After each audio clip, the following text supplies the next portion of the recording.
যেমন আমি আবার বলছি, তৃণমূল কংগ্রেসের আসল সম্পদ হচ্ছেন কর্মীরা, আর মাথার উপর হচ্ছেন মমতা বন্দ্যোপাধ্যায়। ফলে আজকে যাচ্ছেন, কালকে যেতে পারেন, এইসব জল্পনায় যাওয়া আমাদের কাছে অর্থহীন।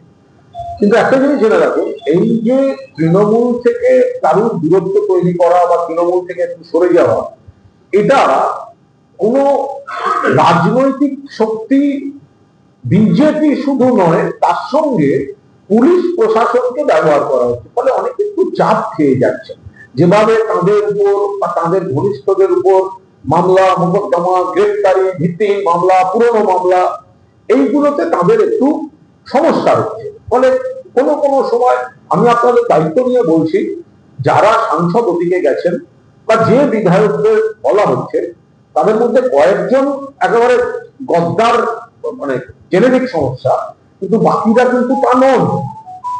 অনেককে অনেক রকম চাপ দিয়ে অনেক রকম পুলিশ প্রশাসন ব্যবহার করে।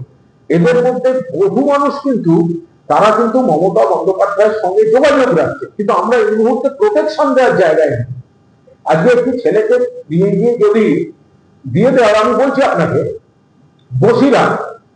বসিরহাট আমি স্পেসিফিক্যালি বলছি, kind attention, OC Basirhat, PS, kind attention. বসিরহাটে ভালো তৃণমূলের বিধায়ক, তিনি বসিরহাট পৌরসভার কাউন্সিলরদের বা পৌর প্রতিনিধিদের নিয়ে যাচ্ছেন, ওই দিকে নিয়ে যাচ্ছেন, তাহলে পুলিশি হামলা বা হবে না। দুজন বলেছেন আমরা যাব না, তখন তাদের বলা হয়েছে যারা যাবে না তারা কিন্তু নিজেদের দায়িত্বে থাকবে। তারা বলেছে না, আমরা যাব না, আমরা শুধু এই ভয়ে আমরা মমতা বন্দ্যোপাধ্যায়ের সঙ্গে থেকে চলে যেতে পারবো না। পরের দিন তার নামে কেস, একজন কাউন্সিলর। এটা হচ্ছেটা কি? ফলে আমরা এই মুহূর্তে প্রোটেকশন গুলো দেওয়ার তো জায়গা নেই।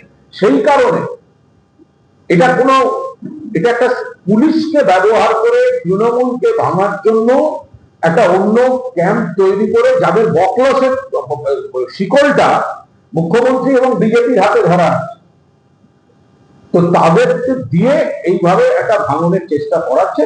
কিন্তু এতে তৃণমূলের কিছু যায় আসে না। আর যারা গেছেন তারা কিন্তু আবার আমাদের সঙ্গে যোগাযোগ রাখতে শুরু করেছেন, তাদের কম্পালশন গুলো বলছেন, তাদের উপর প্রেশার, কে কে ফোন করেছে, কি ফোন করেছে। তো গতকাল পরশু তো অনেকে ফোন পেয়েছে, এখন যারা ফোন পাচ্ছেন তারাও আমাদের জানিয়ে দিচ্ছেন। আর যারা গেছেন তারা বলছেন একটা ঘটনাচক্রে এসে পড়েছি, এখন এলাকাতেও প্রবলেম হচ্ছে, মানুষের কাছে বিশ্বাসযোগ্যতার প্রবলেম, কমেন্ট বক্স খুলতে পারছি না, সোশ্যাল মিডিয়ায় দু চারটে যা ছবি পোস্ট করছি, লাইভে সব হা হা হা হা এসে যাচ্ছে। ফলে আমরা মানুষের কাছে খুব অস্বস্তিকর জায়গায় পড়ে গেছি। ফলে আমরা দিদির সঙ্গে যোগাযোগ রাখছি, এই চাপটা কেটে গেলে আমরা ফিরে যেতে চাই। যথেষ্ট বেশি সংখ্যা, অনেকটা বেশি সংখ্যা। যারা ওখানে সাংসদও যারা আছে তারা বলছেন আমাদের এলাকায় আমরা ওই অ্যান্টি বিজেপি ভোট পেয়ে জিতেছি, আর এখন গিয়ে বিজেপি বলে দৌড় খেতে হচ্ছে। যারা এইসব প্লট সাজিয়েছেন আমরা এতটা বুঝিনি, এখন এলাকার মানুষ বিরূপ প্রতিক্রিয়া দেখাচ্ছেন। আর এদিকে অনেক বড় বড় কথা বলে ফেলে একটা পাবলিক কমিটমেন্টে চলে গেছে। ফলে এরা অত্যন্ত বিড়ম্বনায় পড়েছে।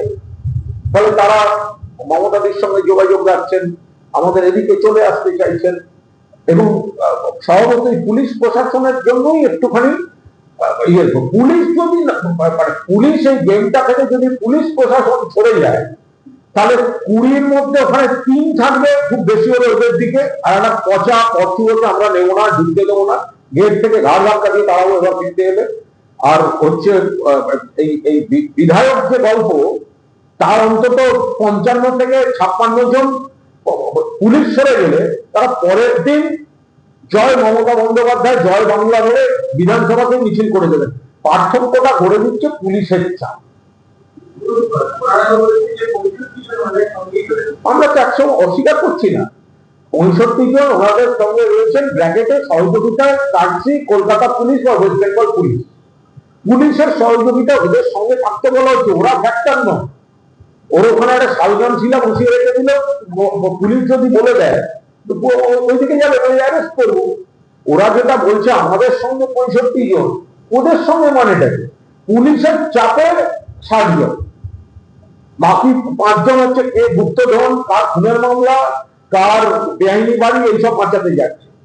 বাকিদের তো পুলিশের চাপ দিয়ে নিয়ে যাওয়া হচ্ছে, পুলিশ পাশ থেকে সরে যাচ্ছে। আমি বলছি তো 24 ঘন্টার নোটিশে 56 থেকে 58 জনকে নিয়ে এইখানে মিছিল করবো জয়বাংলা। ওদের মধ্যে 56 থেকে 58 জন, শুধু পুলিশটাকে ওই ওই চাপটা নিয়ে বড় বড় কথা। আর ওই নইলে ওদের গেঞ্জি জামিয়া ছাড়া আছে তো।